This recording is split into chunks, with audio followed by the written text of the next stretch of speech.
I think you just want some nice people and who started out fairly smart, and then you make them a bunch smarter. They get the actual aligned superintelligence. They probably don't just send it straight out to unleash coherent extrapolated volition upon the world. They are probably building a super engineer and maybe using that to upload themselves into computers so that they can keep on working for this for another 1,000 years without the world burning down in the meantime. But, they're running faster inside there. And so from our perspective, it's like only a day or 3 days, and then out comes the superintelligence that is actually supposed to be nice. And then we live happily ever afterwards. I think I would not immediately in the next 30 seconds of the happily ever after decide to grow tentacles. It has not been a lifelong ambition of mine to grow tentacles. Oh, we differ in that regard. I sure can't see myself like immediately going to, back to, age 20 body and, preferably not even that exact body. There's all sorts of obvious improvements. I might not even want to go down a detailed checklist. I think this is not on this show. AI could guess about me by reading what I've written on the internet, to say nothing of reading my mind. And, just go straight there. These things are trivial from my perspective. Abandoning my body entirely. Well, why would I want to change that quickly? But in 1,000 years, would I still be a little organic life form running around? Would I still think of myself as having hands with 10 fingers? It seems improbable.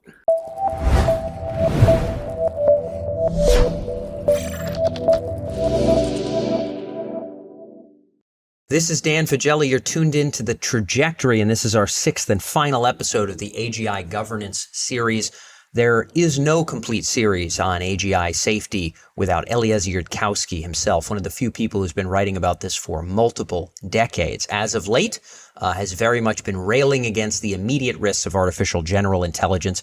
Everyone's heard his opinions on that. This episode is different. We go into what his ideal governance structures would look like and how they might be rolled out, although he admits he's not a policymaker, but I thought his ideas were pretty darn well fleshed out. In addition to that, we talk about what would happen if we got it right. What is the right post-human trajectory in the mind of Yudkowsky, assuming governance gets nailed? Never seen him articulate this. Never seen an article about this. This was a lot of fun to unpack. All those of you who followed Eliezer, you have not seen an episode like this. So enjoy. Without further ado, let's fly right in. This is Eliezer himself here in The Trajectory. So Eliezer, welcome to the program. Thanks for having me on. Yeah, glad to be able to connect here. My questions are in part informed by Twitter, who refers to you as Yud, which has been a very strange last year or so kind of revelation here. But in terms of what folks want to dive into, before we get into governance, the idea of kind of AI alignment being tractable at all seems a little bit less of your opinion and attitude. We have folks like Roman Yampolsky who are very much of this can't be done from a technical standpoint. Bengio has written on some level that may in fact be the case. Is that where you stand now, just to clarify, in terms of what people have seen from you in the last year? To me, it seems very clearly possible in principle. And it also seems very clear that if we go in on anything remotely resembling the current trajectory, we're going to splat all over the wall instead. Like, is there some computer program that does it? Yes. Will we be able to write it and have it not failure under like the first serious and lethal load? No. Generally speaking, in engineering, when you're working with your very poorly understood alchemical mixtures of stuff that you just like mix together until it's finally started doing what you wanted, you know what went into the recipe, but not quite what's going on in there.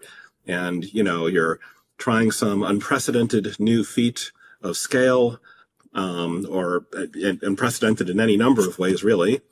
Something goes wrong that you haven't thought of. This is the whole we only get one shot kind of shebang? I think I'm having to rename that because the opposition here has successfully muddled the waters and been like, what do you mean it's only one shot? We can try it on smaller AIs first. So if you say one shot, they're like, what do you mean we only get one shot? And there's a leap of death here. And the leap of death is between the systems that are not smart enough for screwing up to be fatal and the systems that are that smart. Now, if you've got a lethally smart superintelligence on your hands, it had better already be aligned. So you must have carried out your alignment work at some earlier point. You must have done something before it was a superintelligence, before like mistakes would be lethal. You must have done your alignment work before then. And yet that has to cross over to when it can actually kill you. So it's not that you get zero experience with anything, but you don't get experience keeping, you don't get plenty of mistakes in the control of systems that are actually powerful enough to kill you. So, and this jump probably corresponds to a number of qualitative changes in practice. Just to give the obvious example, the very fact that it has the option of killing you, the real option, that it thinks it could do it and could do it, is something different from your testing conditions, where if it was thinking clearly, it knows that it, can't take you on. Now, you could say like, well, then we'll surely panic as soon as the little small AIs ever once talk about planning to take us on or try to make a move when it won't work for them. But of course, that's already behind us at this point. We already have little AIs doing that under conditions where nobody got alarmed, so everybody's already used to ignoring those alarms, which genuinely were false alarms at first. But when do we turn around in the future? And, in real life, you're just going to die here. It's not that this is theoretically impossible. It's not that there's some fundamental theoretical barrier that anyone has identified. I think that that's kind of, bullcrap. But it's just like in real engineering life, stuff doesn't work that well on the first serious try under the first serious load. I can't say one shot because it'll be like, oh, but we can try it on smaller AIs first. Yeah. So the thought here is you may be coming up with a new name for this whole we only get one shot. You mentioned kind of the leap of death or something like that. Does this have a new name yet, or is it still in the works? Still in the works. I'm considering leap of death. I don't know if it'll catch on. It's definitely on brand. It's definitely on brand. What one shot was a term that would have worked perfectly fine to communicate the key idea, which is that, like a space probe, once you've launched it, once it goes high enough, you can't just run out and fix it if something goes wrong. You can try it on smaller versions on Earth first, but that's not quite the same. But people have successfully muddled the waters, and sometimes you just have to concede that your evil, intellectually dishonest opponents have, gotten one up on you and changed the terminology. Yeah. So you've also brought up that you do not see it as inherently intractable, just in practice, the fact that we could somehow modularly get it all right bit by bit and on a first shake is not possible. There are, there's sort of folks that say, hey, if in, writ large, I mean, Hinton's kind of maybe hinted at this. Bengio linked to some ACM paper that I didn't read the whole thing of, but the basic ideas of like the intractability of eternally bounding something with astronomically more sort of general capability for problem solving than yourself may just not be a thing we can do. For you, it's like, well, maybe it is, or for you, it might be BS that would be a permanent barrier, but the thread we'd have to follow to land in that sort of golden place is more of the impossibility. It's not that you consider it impossible. You think it hypothetically could be. For a long time, artificial intelligence was blocked on the problem of how you train a neural network more than 3 layers deep. And, as we know nowadays, it's called deep learning. Fellow named Hinton and like several others invented it. Yeah. It's totally possible to go several layers deep in a neural network, despite the problem of exploding and vanishing gradients. You just need, like ReLUs and the correct initialization and residual links and, a whole bunch of little pack of engineering tricks that, people found in practice by seeing what didn't hold up at scale and trying a lot of tricks until they found the tricks that did hold up at scale. And if we got to try over and over again, we would figure out how, which things don't break down once the thing is super intelligent and can kill you. And the simple tricks that are robust. And we'd get it done in due time if it worked the same way as other scientific problems and didn't kill everyone on Earth the first time it failed under load. So a million trillion simulations of reality. Maybe somebody cracks it. Not feasible in practice. Are you of the belief here that in that trillion scenario, we would then cut off its ability to continue to improve? Because presumably here, if it fooms in capability, the idea that it will remain eternally aligned in whatever value calibrated way you're talking about feels unlikely. But what do you mean there? I don't think it is unlikely. I think it is the sort of thing that would be, I think if you intelligence augmented humans and you get them up to, like one or two measured standard deviations past John von Neumann, not in terms of like standard deviations post facto, but in terms of standards, people start to like throw out random quibbles if you invoke the concept of measuring human intelligence at all. But, go 30 IQ points past John von Neumann, give him a few years. I would, be at over, I would be like, I don't know, like 20, 30% they can get it in a few years, and like 60% they could get it in a few decades. And the main thing you want is just that they're past the point where people expect stuff to work that doesn't. That's a big theme in the early decades of AI. People would come up with all sorts of clever ideas that they expected to have work, and then they wouldn't work. Because it's human, right? You get hopeful, you get optimistic.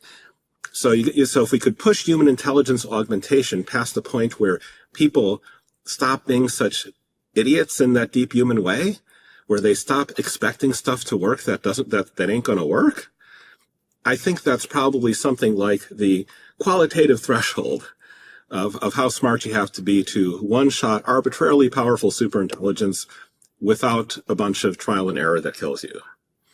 I could be wrong, but it's what I would try. Got it. You're saying there's a version of that intelligence that even if it goes up, again, I know people get offended by any measure of intelligence, but you go ahead and use your von Neumann, as a unit of measurement or whatever. IQ is a unit of measurement, whatever we want. It doesn't really matter.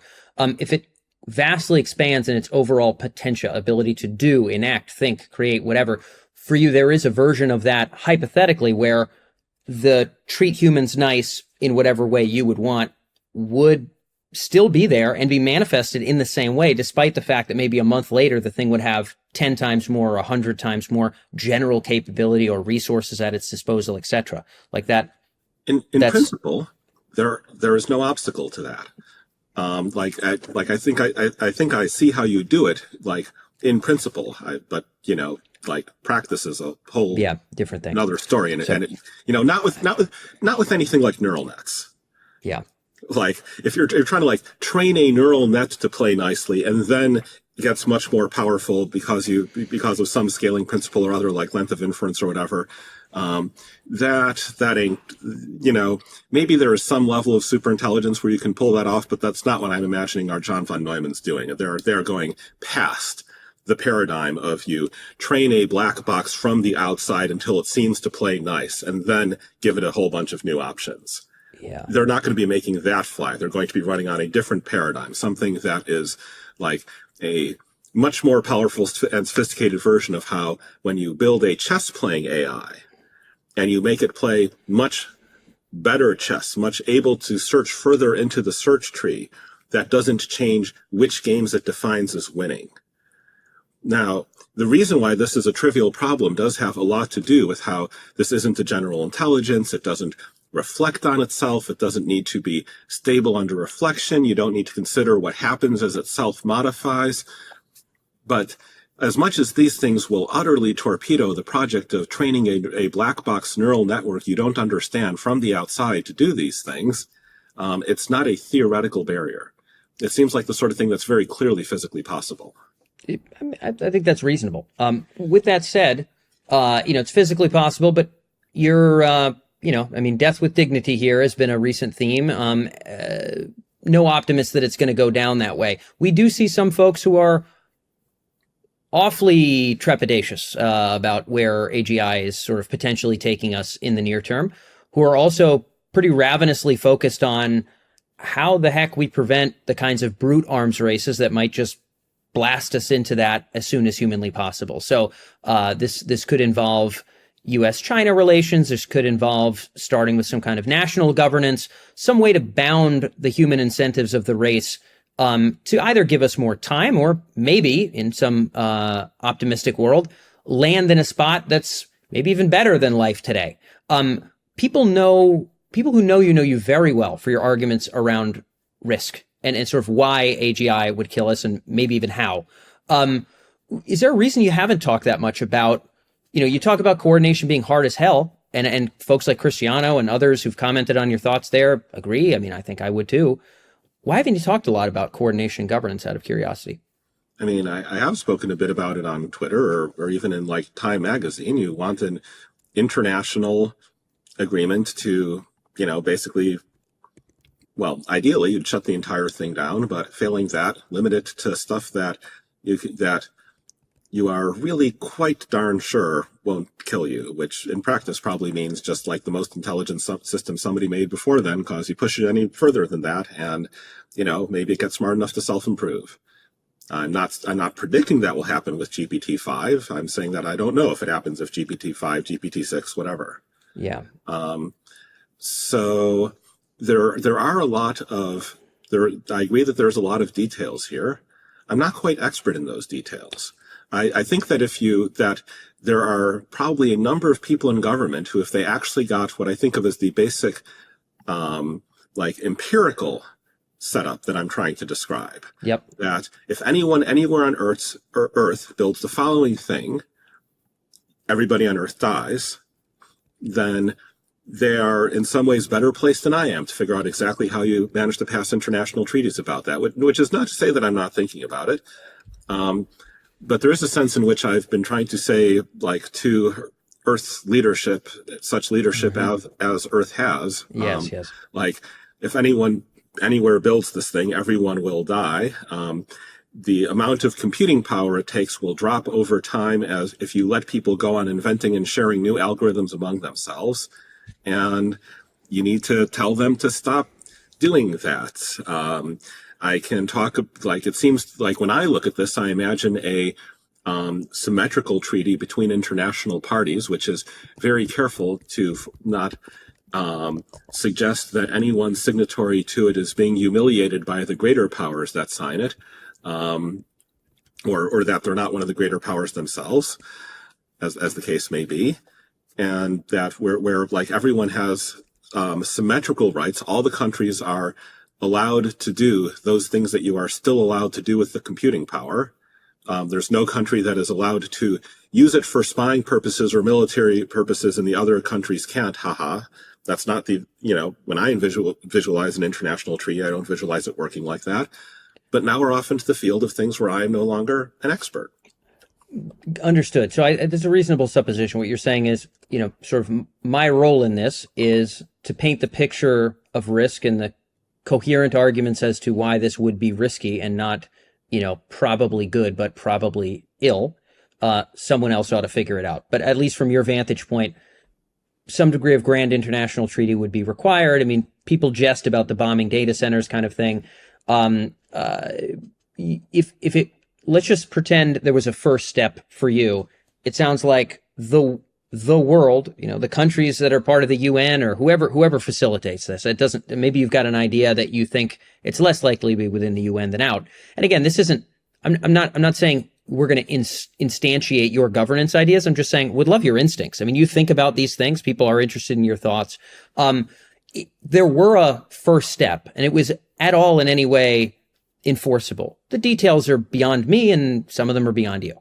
But what do you suspect that would look like? One country leads the way, and so U.S. says, "Hey, China." I mean, it feels like maybe you would have to start with the great powers. What would be the dominoes that could fall in that off chance that we coordinate that you think might have a shot? Okay, prefacing again, if a senator asks, I can speak with some authority on these are the things that no one can say if they will kill you or not, if people are allowed to do them. These are the things that will eventually kill you if you do more of them. If somebody says that this particular thing is safe, they're wrong. Show me the argument, I'll shoot it down. We are now off into the territory where I am, much more spitballing. I want that clearly understood. I'm no longer speaking with the same kind of, this is the thing I'm an expert on. Absolutely.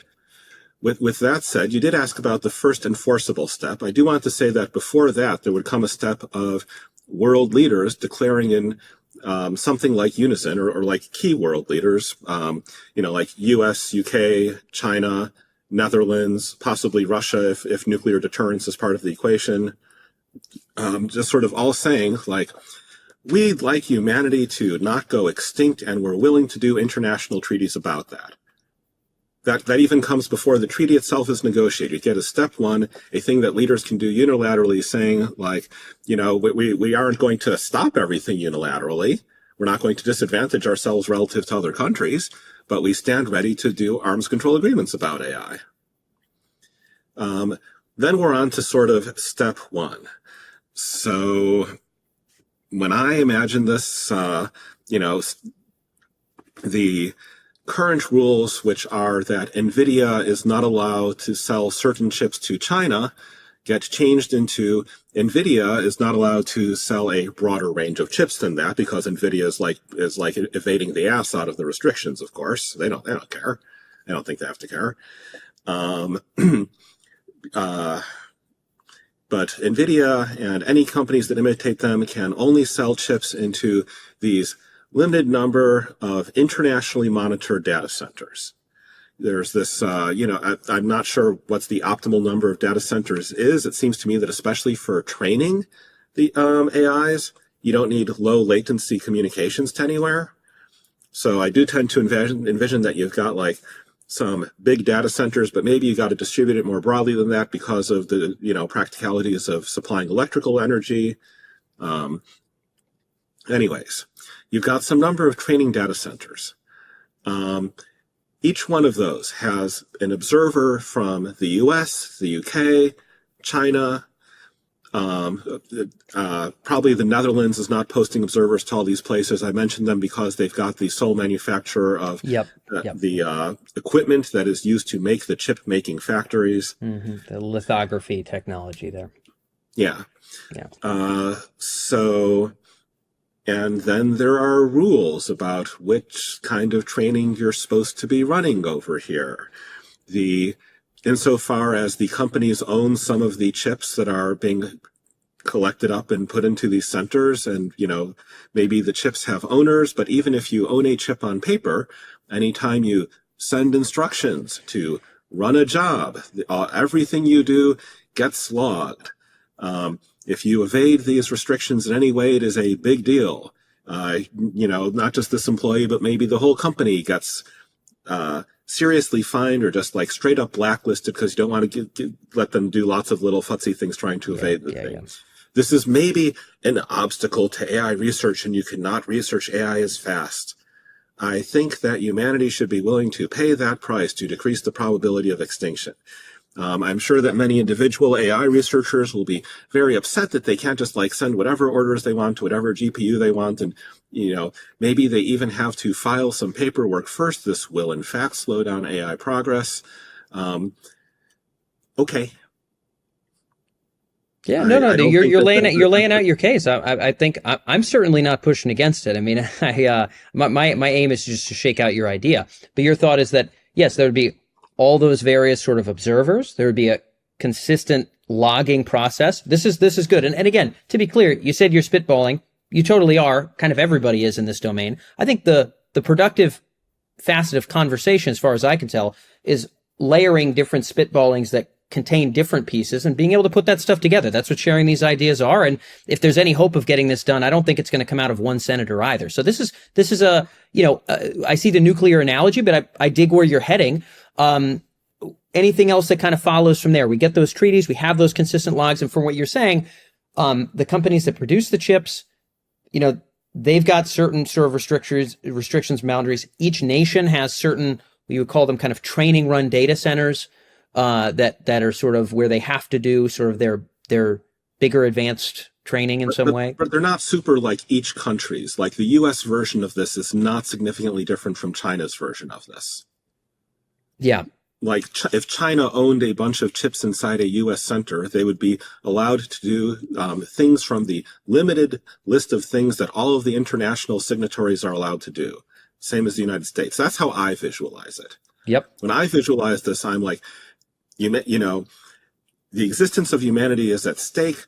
Countries like China are not going to want to be humiliated. They are not going to want to sign onto treaties that put them at a permanent disadvantage. This is not the time to like grub and look for like advantage and like a chance to like humiliate your opponent. This is something where we're supposed to like put all of that crap temporarily on hold, same as with the nuclear arms treaties, same as with preventing global thermonuclear war, which everyone has an interest in. Everybody puts all that on hold, like sets up this as, a symmetrical international arrangement. Maybe somebody genuinely did have an advantage they could have pressed, but instead of fighting that out and maybe having the whole thing come apart, we just go with the obvious, the sort of obvious baseline symmetrical arrangement. And then the countries go back to competing. Yeah, once this is in place, to your point there. So, data centers, I mean, presumably there would be some overarching body. Maybe this would spin out of the UN. Some people are very bearish that like, oh, it couldn't be the United Nations. It's too stodgy or they're not respected enough anymore. Others say it seems like the most likely place for it to start for me. And of course, we have the Secretary General talking about AGI risk, even if almost nobody in the Secretary General's group for AI cares about AGI risk. There might be 3 or 4 of them in there, Jan Tallinn among them. Would you see this as what sort of central body, again, spitballing, would seem likely for this kind of a non-humiliating, symmetrical agreement that you're articulating? Speaking as somebody with a distinct lack of real professional experience in the U.S. State Department or the State Department of any country, really, my guess, my first impulse would not be the UN, because I think that there's like a certain amount, I don't know, my impulse is for the arrangements to reflect realities of power, and the countries that present the most real threats of otherwise being able to develop AI on their own, like China, the US, the UK, where the UK is in this conversation primarily because Google DeepMind is hosted there, and Google DeepMind, as much as people like to make fun of them, and I think in fact can do a number of things with AI that the other companies have not demonstrated the ability to do, like AlphaFold is a premier example. So from my perspective, it's about like the realities of who is bringing bargaining chips to this table before the symmetrical relationship got put there. I think if you have like a committee with membership randomly drawn from 10 random countries selected out of the UN, then this committee is trying to give orders to great powers, and the actual members on this committee do not have a corresponding amount of power, and that strikes me as an unstable relationship. This concludes my speaking out of a great void of having ever been the ambassador from any one country to another. Absolutely, and just to be clear, I mean, I've hardly had anyone on here who has stayed exclusively in their own domain. We had the former head of the Defense Innovation Unit speak on these same topics. Not as close to the AI risk side of things as you are, but kind of talked about the parts that he is familiar with. So it's interesting to get your perspective on that. The presumption here is once we got to that stasis of sorts, assuming we could get there, some people might say, hey, these data centers that are kind of innocuous at this size today, presuming even like light degrees of algorithmic improvement or other sorts of things, even that are innocuous and kind of very much are not just skirting the edges, but are not breaking the rules of the current paradigm, could make it so that a data center much, much smaller, which maybe we don't have in our register, could be conjuring something that might be sort of breaking these rules, in which case maybe we'd have to get down to smaller levels of compute. Of course, there are folks that say, hey, this has to be tyrannical. We have to get into everybody's phone. And that's why any idea like this is a terrible idea. You certainly are not making an argument for tyranny. You're making an argument for survival.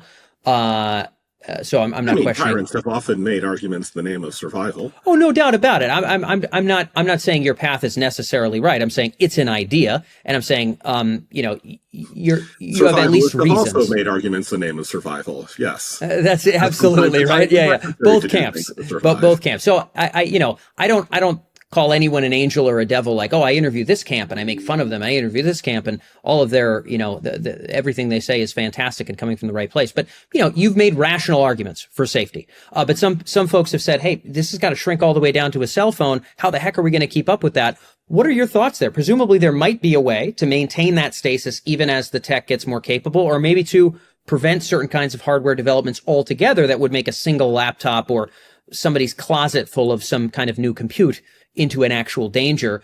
How would you see that tackled? Assuming the first stasis could ever be achieved, where would that go from there for you? Are you saying stasis or stages? Oh, stasis. So, like, let's assume, like you had said, the competition, we're all going to outrun each other and do all that. We can sort of hold off for long enough for different people to sort of sign their symmetrical agreement and check in on each other's stuff and register those big data centers. And for a little bit, some of that stuff chills. Now, of course, the world doesn't stop, but some of that stuff chills. That's the initial point of pseudo-stasis, let's say. It's very different than the race dynamic we're experiencing today. Yeah, like I'd be much more calling it, I mean, pause seems a bit disingenuous if there's no explicit plan to unpause. But like, stasis sounds physically unrealistic. As you say, the world keeps changing. I can't say I'm a fan of that particular term. It sounds like the sort of term somebody would apply to this if they were, an opponent strawmanning the position. Of course, you don't get stasis. Yeah, that ain't my position. So what do you want to rename it? Rename it whatever you want. Ban might be appropriate. Okay, ban. All right, so it's just more firm, straight up ban. And at that point, would the ban make it so that a smaller data center could not be dangerous? Would that be the very nature of the ban? So like leaving aside the initial terminological quibble, what humanity and humanity's leaders are willing to do here will depend on how severe they think the threat is. If humanity woke up tomorrow believing what I believe, people knew that the police officers and the military officers believed it too. This is more of a, like, people just walk out of their houses and walk over to the GPU factories and the data centers and just like physically shut it all down pending other arrangements, and might just straight up making more of the GPUs if they believed what I believe. If they believe part of what I believe, or they believe that it's a difficult call if that Yudkowsky person is correct, which does not mean that he is wrong, that might imply actions less extreme than that in terms of preventing the utter extinction of humanity and its posterity. So when I visualize this playing out, I imagine that people might first try to control the computation on training runs, and then wait for progress in algorithms to visibly start to be a problem, and then impose progress, like try to do something about the continued development of better, better is a questionable word here. Yes. More efficient algorithms for destroying the world. And I would take the initial construction of the data centers, because if you're taking a step like that, you are, more likely to then be willing to take some actually less expensive, but, like plays poor in the press or whatever, steps to restrain the relentless development of more efficient algorithms for destroying the world. Or maybe you just control the whole thing up front. But I don't want this to be a, like, good is the enemy of the best situation. I don't want to be disingenuous about it. But if the initial coalition is just about, like, corralling the hardware, fine. I would tell them, like, if you're doing this, coral all the AI training hardware. You cannot own, like, one copy of this in your backyard. There's no reason to let people own one copy of this in the backyard. It can be at the, licensed, monitored, internationally monitored data centers, and they can do on this thing that they own inside the data center whatever is legal to you to do there, with everything logged. So even if algorithms do start to lower the size of the data center required, I do think that in step one, you have gotten everything you can into the data centers, and it's illegal for it to be outside of international monitoring, so you do not die immediately after the size of the data center required to destroy the world drops by a factor of 10. Yeah. That said, if it sure is looking like the size of data center required to destroy the world is dropping by a factor of 10, then yeah, you are probably going to want to make that illegal, the same way that I would say that it should have been illegal to publish the DNA for smallpox, or even to have certain sorts of, in public research conversations of the sort that led to the construction of various engineered superviruses, with what I suspect to be one notable example, but that's a rabbit hole we shouldn't go down. Not for this show. So I'm starting to get a cogent picture here. And for the record, I think the likelihood of human attenuation pretty immediately after AGI is hurled into the world is outlandishly high, and have been public about that for a great many years. So I can see the rationale through and through here. I'm going to just sort of play out what this could look like, assuming this could succeed. And you're no optimist, but painting the picture is maybe a 0.00001% of the way there. So we get to this place where the ban is fully in place. Like to your point, maybe if people fully saw what you saw, believed what you believe, they'd be out there just breaking down TSMC's doors already. I mean, assuming that they correctly knew that the police would not interfere because the police were on board the same ship. I do not advocate trying this if the police are not on board, because that's a good distinction. Just drag you off to jail and nothing has been accomplished. It's a good distinction. So, but yes, to your point, you made that sort of, assuming it goes more gradually, we have this data center consideration. It gets to the point where having any of this stuff at home, just, not on the table. Do you see that as a world where deep in these data centers, the approved stuff is, cure cancer, whatever the case may be? I have no idea what would be going on in there. And that most of some of the economic and kind of health related things really kind of could be solved in there? Or do you see it as more like it's almost packing the genie away, because if we're curing cancer, then we're conjuring other things, and that's probably not good? Like, in other words, some people would see the future you're talking about as like, hey, maybe it's kind of going to be like Japan, like kind of stuck in the 90s, but maybe it would be kind of cool because we're not all dead. Others would say, oh, maybe AI, if it was corralled, could sort of, in an oracle-like sense, conjure forth certain things based on very stringent prompts and potentially improve the human condition. What would you see that look like? If you have something around that's smarter than humanity, you are like very significant chunk of probability dead. If you have something around that is much smarter than humanity, you are definitely dead. It is not a question of the uses to which AI is put, it is the question of the uses to which AI puts itself. So I'm following you here. I'm not saying we have God in a box. I'm saying that we have DeepFold that can do more stuff. That's all I'm saying. Yeah. So AlphaFold is a kind of AI where you can probably push it better at being good at the things that it does narrowly, without dying, compared to how far you could push things that are trying to be as general as they are trying to make ChatGPT or Claude general.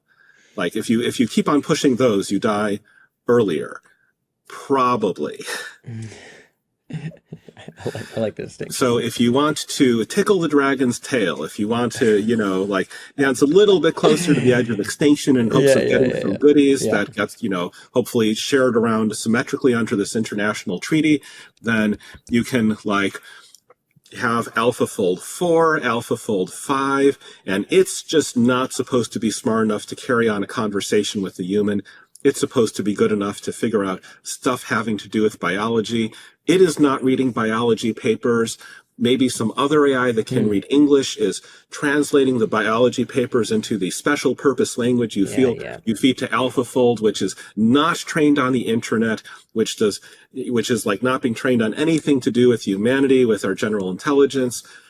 Now, there's probably some level to which you can, where if you just take a black box and you just keep grinding it to be better and better and better and better at just doing biology, even in a special language, this probably still kills you eventually. Remember, the case of human evolution, we're out there trying to tip flint spears, and, I don't think we even figured out bows and arrows by the time most of the evolving was done to our present form. Yep. We are taming fire. We are trying to outwit each other in these little tribal political battles, and that was probably a whole lot of it. But that's part of what made it an open-ended competitive process. We learn to model other people, and then we repurpose that brain circuitry for modeling ourselves. And it turns out that modeling yourself really makes you a lot more generally intelligent, and we got way better at that chipping flint spears thing. And then we went to the moon, but we weren't being selected to go to the moon. going to the moon is just how the system generalizes when it, gets far enough. So, if you keep on grinding and grinding something just at biology problems in a special purpose language and never train it on the internet, it may nonetheless at some point, you are optimizing this black box from the outside, you're going down gradients of getting slightly better. Maybe at some point it starts modeling itself a bit, organizing its own thoughts internally. And this makes it much better at biology, the same way that it made humans much better at human problems. So the circuitry gets reinforced by the gradient descent, not saying it was reinforcement learning or whatever. The circuitry that is correctly solving this problem gets reinforced. If you push it far enough, it'll eventually kill you. But you can probably push it a lot further than the things that are being trained on the internet, on all of human discourse, and being told to solve this enormous wide variety of problems and talk to humans directly and model humans directly. I can't calculate exactly how far you can push it.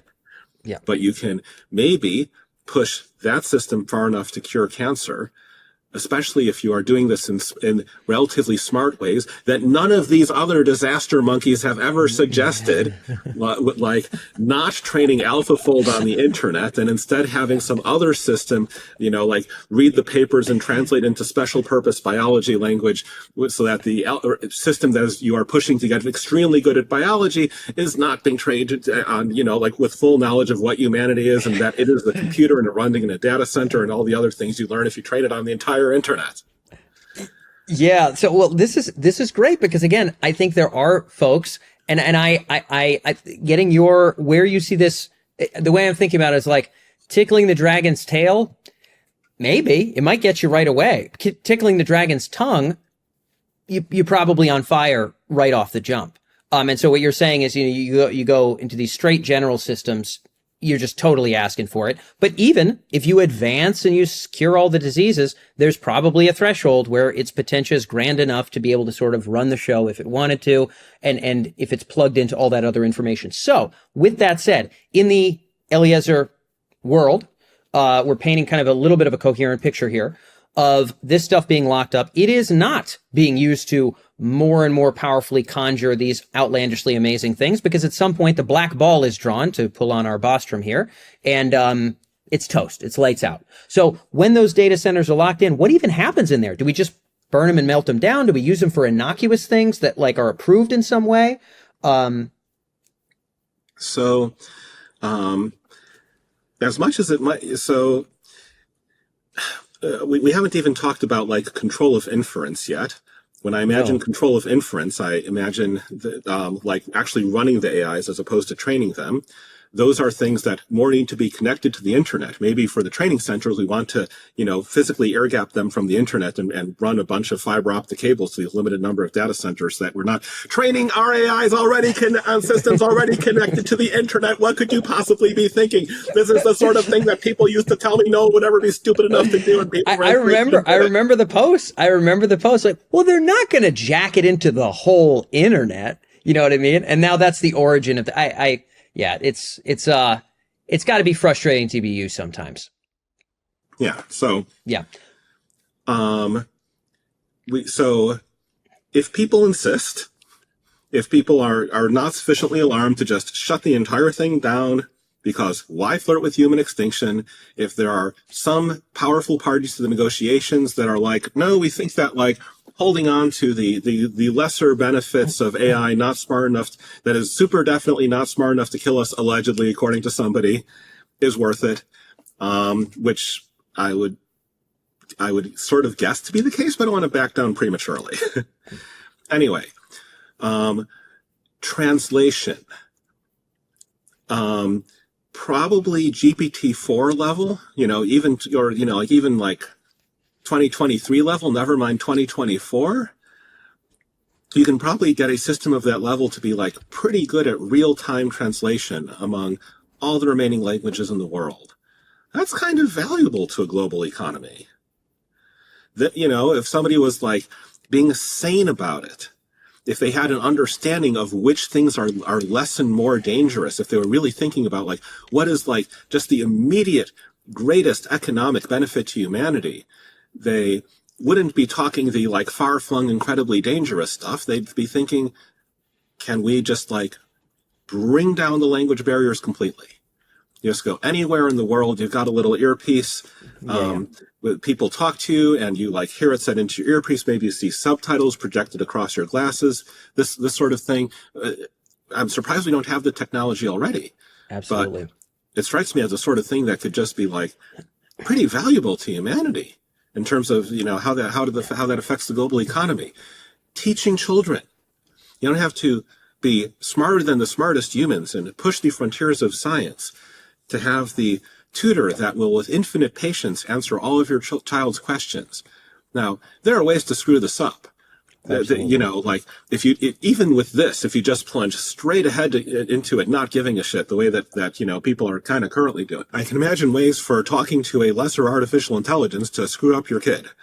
But if you are alert for that, if you are monitoring for that, the infinite supply of infinitely patient tutors for every, you know, child on earth, you know, that doesn't seem like it's pushing the, you know, it's tickling the dragon's tail too much. That is not pushing things too far. And we're talking a world historical civilizational benefit if they can actually pull it off. Yeah. Well, why not name that instead of the far-flung pushing the frontiers of research stuff? And it sort of dawns on me here, and somebody mentioned this in Twitter as well. You know, your perspective on robotics. Clearly, bipeds a decade ago were still kind of a gag. Bipeds 7 years ago, 5 years ago, still kind of a gag. Although less so. You know, I think Boston Dynamics is doing backflips or something. But less so now. My presumption is robotic dexterity for even simple things, never mind complex tasks like plumbing, would almost could that exist in a bounded AI, or is it inherently, if it's interacting with the world, it's touching real things, it's drinking in too much data, it's using too much intelligence, we're already way into tickling the dragon's tongue at that point? In other words, are embodied AIs in anything more than kind of like welding a single car part, whatever's going on today in your average factory, should that be off the table in this world that you're articulating, assuming we want to be able to stay alive for as long as possible? What's your take on robotics? I think I think the whole embodiment thing is like this sheer false alarm that a bunch of people got invested in back when they didn't know why their AIs were working. And they said, well, like maybe we'll put it into a robotic body and then it will stop and then it will like start working. And some people are still sticking to that today, even though we now have even though that wasn't what broke the logjam in AI at all. No, it so wasn't. my guess is that in terms of what will kill you, that the being able to solve the level of cognitive problems involved in moving and steering around a body is, you know, probably not in that league. Huh. Like So I may be rolling a 1d20 on this, but my guess is, you know, like a 20-sided die on this. Yeah. But my guess is that the dice have to come up one for this particular thing to be the thing that somehow destroys humanity. So it could be possible that the things that happen in the data center, because even you and I talking right now, me tweeting what I learned about this episode, data centers are involved, whatever else. What you're saying is it could be seen as innocuous as a robot that could go on your roof and repair it. That it would hypothetically be possible to bound such a machine, assuming everything was going in or out of it was. Especially if it's just good at repairing roofs and can't hold it's not the same AI who holds a conversation with you. Maybe if you try to talk to it, that gets routed off to some other AI that isn't actually the one doing all the complex hand-eye coordination and is just good at talking. Yeah. Now, because talking is, like being able to converse with a human is like one of the dangerous things. Not so much because the conversation itself starts out very dangerous, but because you got to be general to talk. Yep. Yeah. But the specialized humanoid robot who is just repairing your roof, that does not strike me as pushing things far enough to be dangerous. Chimpanzees have some decent hand-eye coordination, and it actually does. And we actually have some degree of knowledge. This thing can come that this thing does not go along with being smart enough to take on humanity and win. Because, chimpanzees, have some decent hand-eye coordination. And they are not our opponents.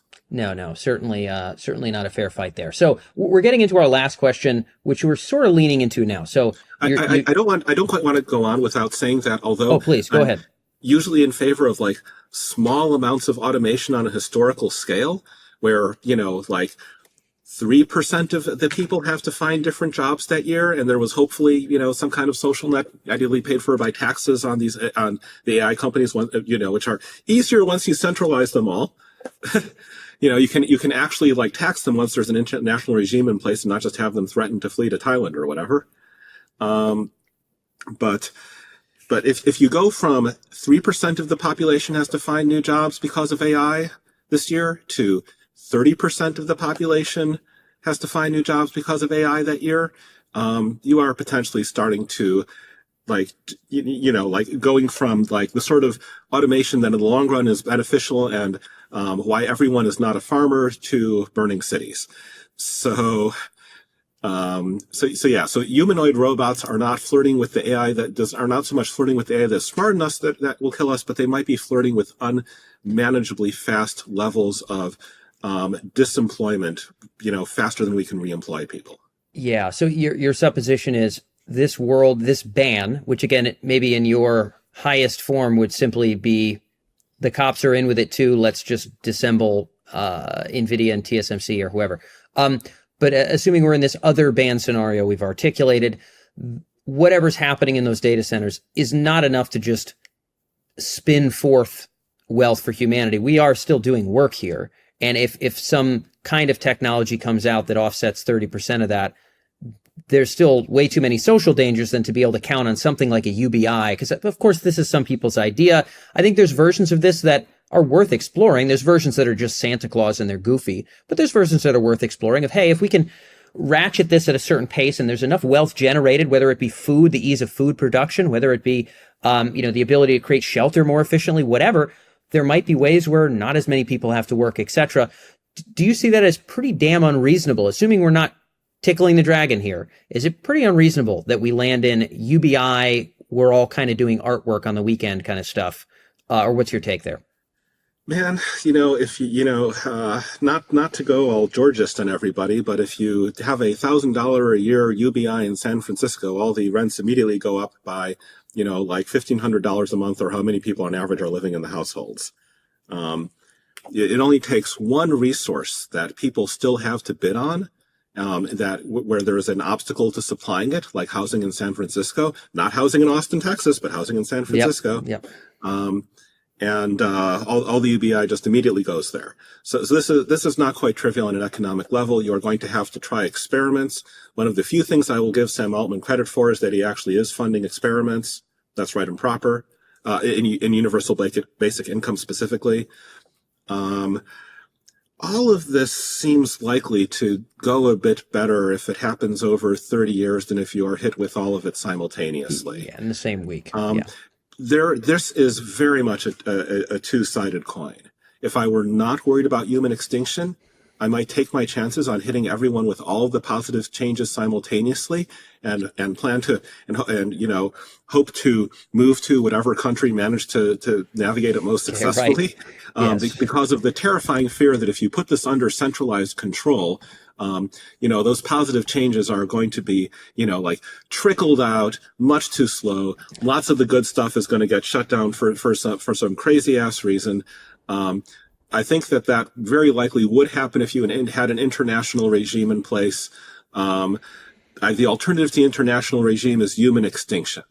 It would not, under ordinary circumstances, be in favor of like, oh no, these technological improvements are too scary. Let us throttle the invention of washing machines and agriculture and plumbing and antibiotics, just because our society will have trouble if all of these things are dropped on it simultaneously and 50% of the population is disemployed that year. I might take that scenario over the scenario of there being an international coalition that is allowed to decide that nobody ever gets washing machines. If those were the only stakes on the table. The stakes on the table are actually human extinction.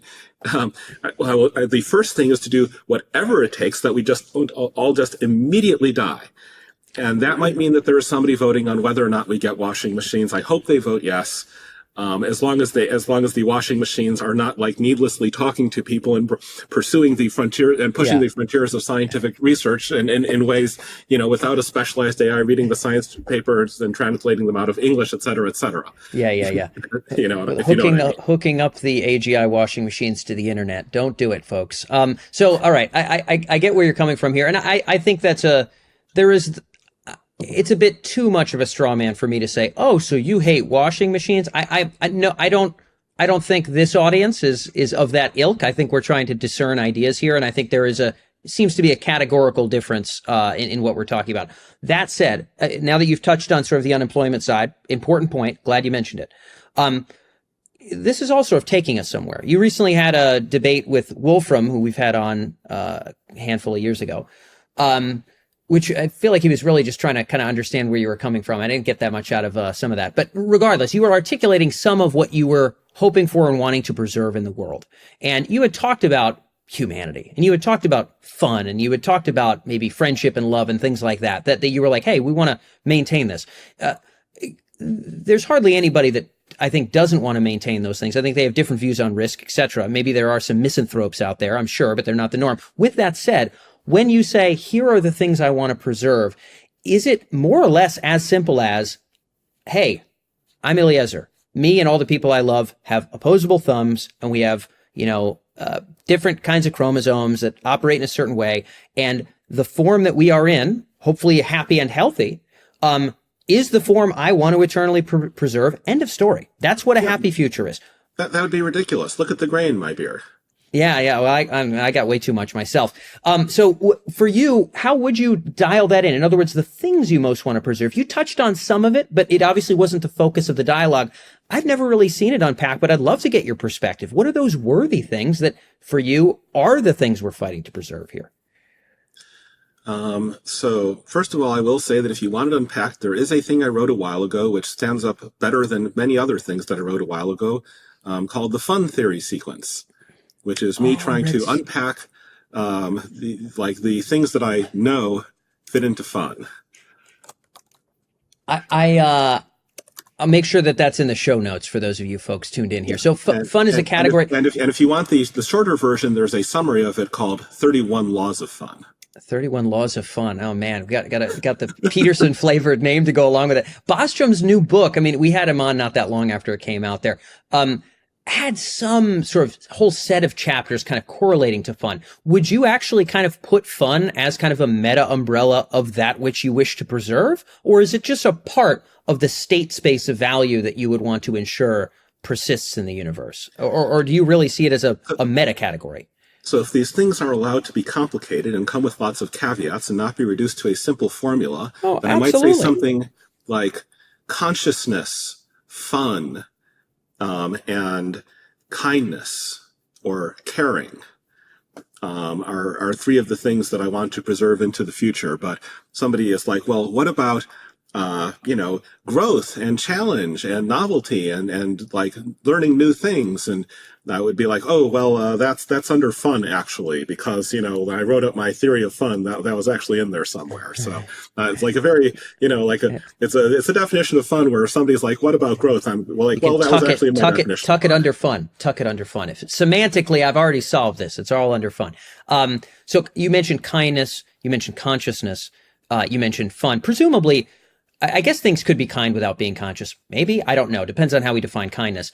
Fun, one would presume qualia would have to be involved in some way, shape, or form. So certainly consciousness. There are, when we talk to other folks, it was an AGI Futures series. It was a worthy successor series about, 10,000 years, 100,000 years, doesn't really matter. You look down, you're a transparent eyeball looking down at the whole universe, and there's a bunch of things going on. What's a scenario where you kind of feel pretty damn good about what's going on? There were folks who had said, if general intelligence could be super sentient, possibly experience wide gradients of bliss, possibly would maybe treat us really well, and do other things. I'm not saying it would treat us well, by the way. I'm not here to convince you. I'm telling you what other people said just to get your thoughts, and I'm not going to change your mind. I just want to understand how you think.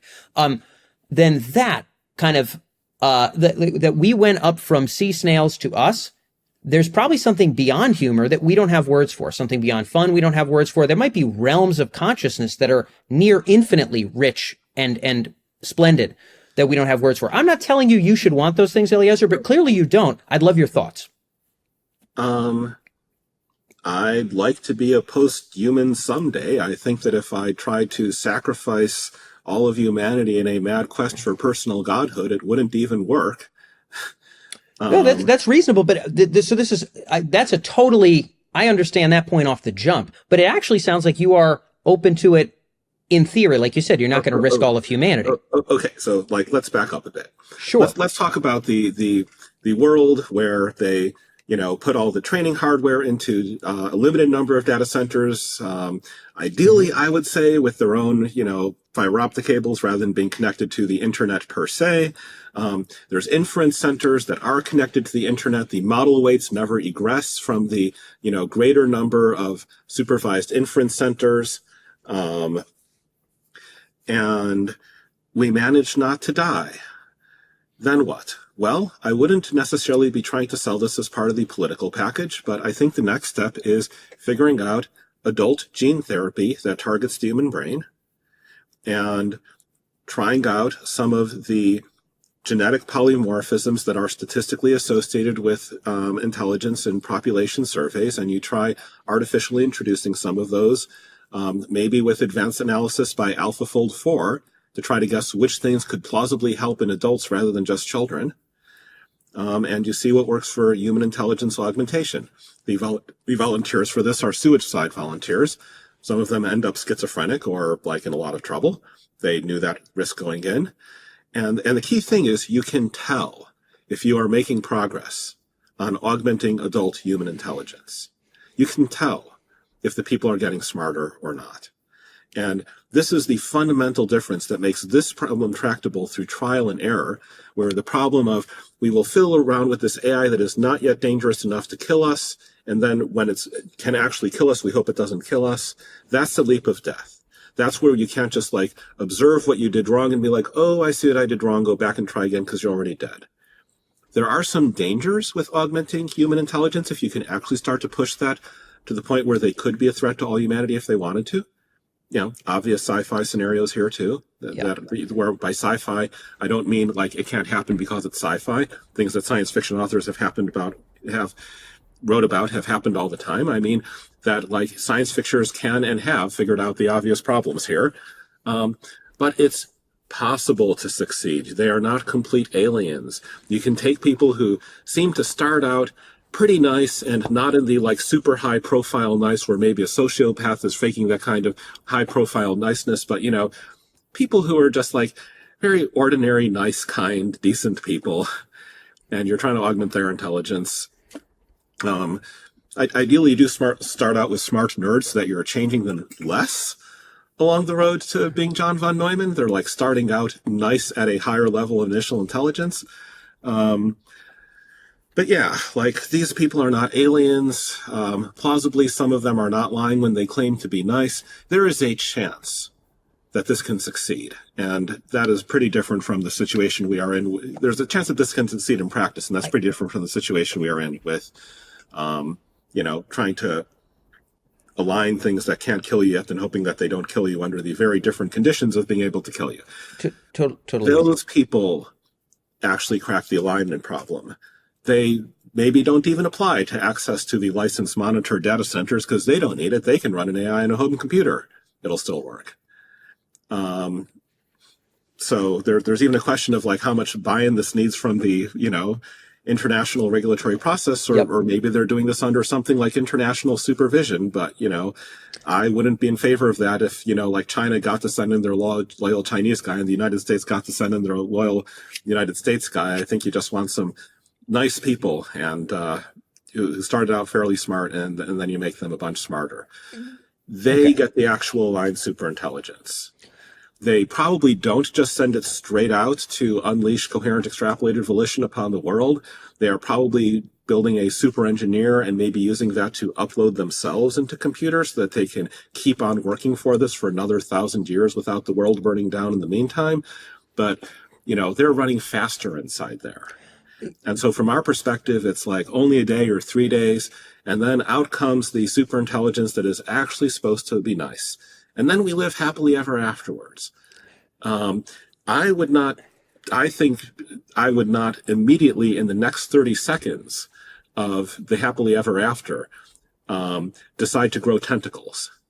It has not been a lifelong ambition of mine to grow tentacles. Oh, we differ in that regard. I sure can't see myself like immediately going to, back to, age 20 body and, preferably not even that exact body. There's all sorts of obvious improvements. I might not even want to go down a detailed checklist. I think this is the sort of thing not that on this any show. AI could guess about me by reading what I've written on the internet, to say nothing of reading my mind. And, just go straight there. These things are trivial from my perspective. Abandoning my body entirely. Well, why would I want to change that quickly? But in 1,000 years, would I still be a little organic life form running around? Would I still think of myself as having hands with 10 fingers? It seems improbable. Maybe 1,000 years, but who's going to stick around with that for 100,000 years? Nobody. This is a great point. I've just got time for two other short things, but we're really unpacking some stuff that I think is valuable to garner kind of your perspective on. Like you said, it's not part of the political package. Glad you said that. I mean, the intention of the show is not just sort of like, hey, what's the thing that you're banging into the world from a specific influence all day thing? It's also just like, how do you think about it? To what end are you coming at it from? Like, and again, that's the idea of throwing different people's layers on the problem just so we can splash at them and just see if any of it's solvable. So that's what I'm trying to do with you. Into our cities full of conscious beings who care about each other, who are having fun. If sacrificing all of humanity were the only way and a reliable way to get, beings, like godlike beings out there, super intelligences who still care about each other and who are still aware of the world and who are still having fun, I would ultimately make that trade-off. That is utterly not the trade-off we are faced with. Yeah. The space of things that care about each other and are having fun is a small target to hit in the space of non-biological intelligence. It is possible in principle. If we were a bit smarter, actually quite a lot smarter, we could do it. But if you just charge ahead, you don't get there. Yeah. But that's the end game for me. That's the stakes on the table, to make the star cities. Oddly, identical. And many, Sandberg, Bostrom, actually, in terms of end game, despite sort of different weaving paths, there are a number of people, not everybody. Some people are eternal hominid kingdom people, but there's many folks that have this notion. And like you said, if you could push the button, great, but we should not, worthy successors will not just snap and just be it as soon as we click our fingers. The thing that gets hurled forth from steroids under strong AI is unlikely to be exactly what you articulated, as you just said. Worthy successors will not kill us. This is a false trade-off. Yeah, no, I'm with you. But what you had said, if it was, if it was the choice between ending humanity to populate the galaxy with all that positive stuff, then, maybe we would do it. But to your point, maybe a worthy successor wouldn't want to harm us in the first place. Do you think it's possible that you had just said, we get our smart folks who are nice. I'll leave you to measure nice. I'm not much of a believer myself, but we get smart folks who are nice. And we bump them up. And then, as you had said, possibly there's some upload scenarios where they can figure out elements of AI and finagling alignment. Is it conceivable to you that in that billion-year simulation of a bunch of these folks spinning together, you had said the time might go... Where the billion-year simulation is coming from. You had said time will go faster for them. Maybe it's 1,000 years. You said they go in... That's 1,000 years. A billion years is just kind of weird, man.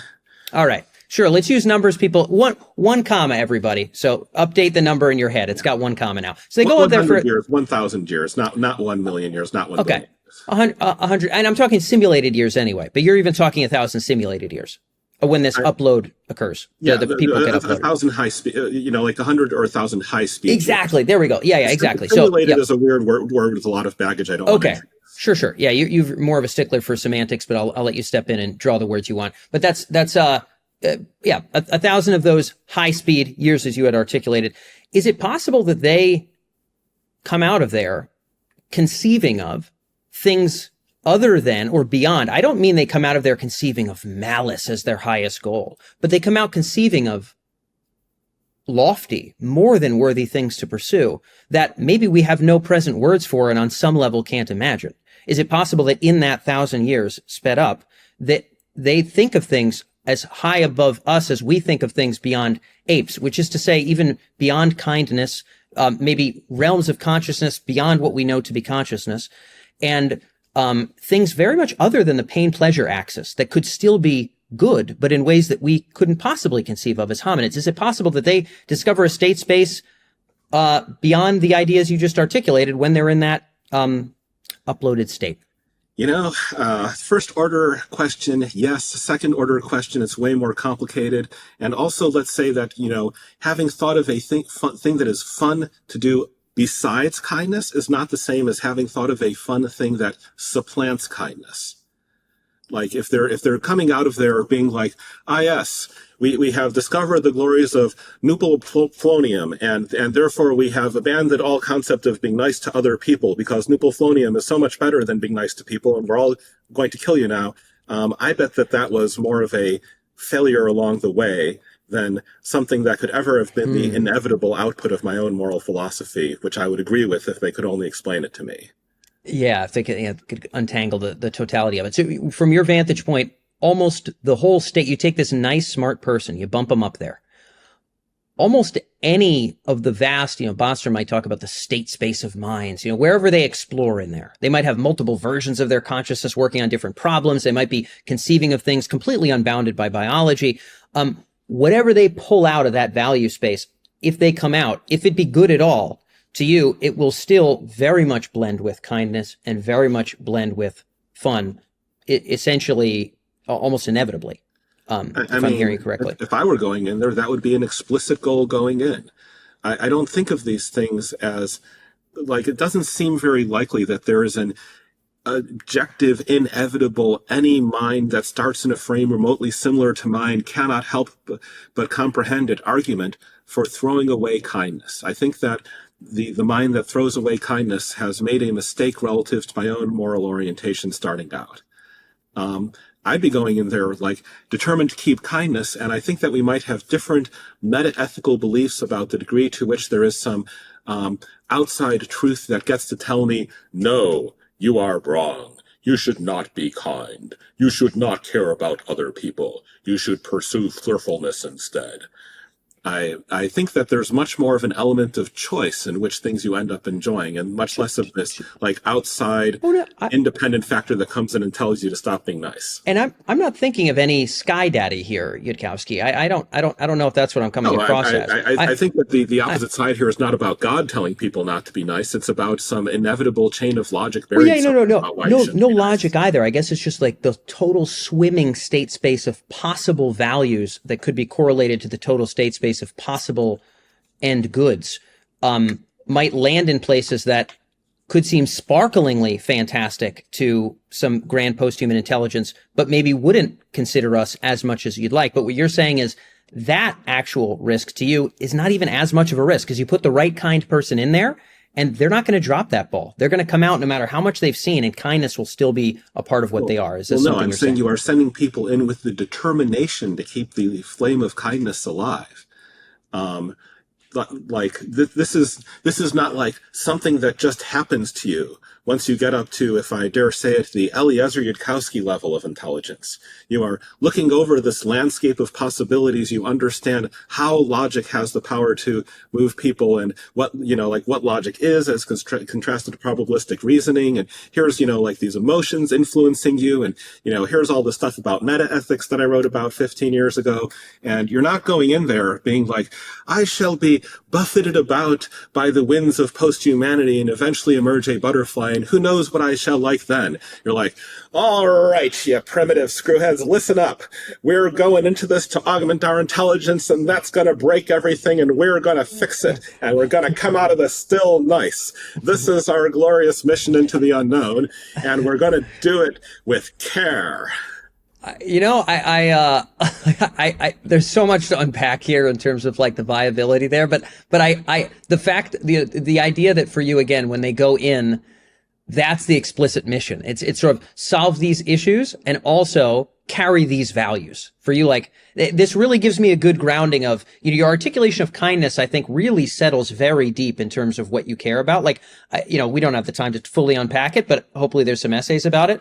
But I think this is, and hopefully for the folks who are tuned in, a good understanding of how you would want to manage the risk and to what end. Because I understand that right now you've got to beat the war drum of it's going to kill us, it's going to kill us. I fully understand. I fully get it. Well, yes, it's going to kill us, you see.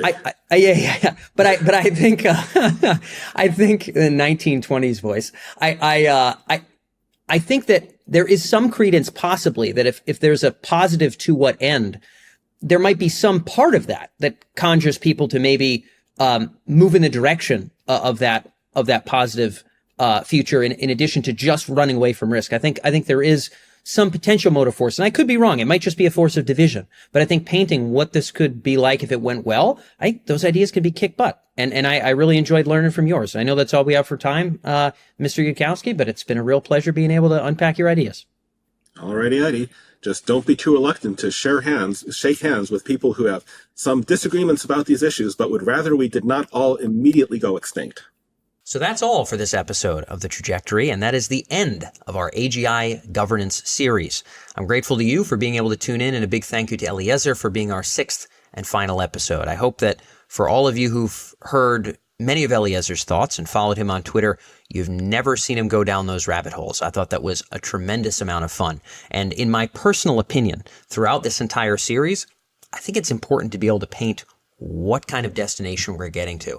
I understand there might be some disagreements about that, but I think without a vision, it's going to be tough to sort of marshal the required efforts to make international coordination come together. And it was a heck of a lot of fun to unpack that with Eliezer in this episode. So we'll be getting into our next series next. I hope you enjoyed this one.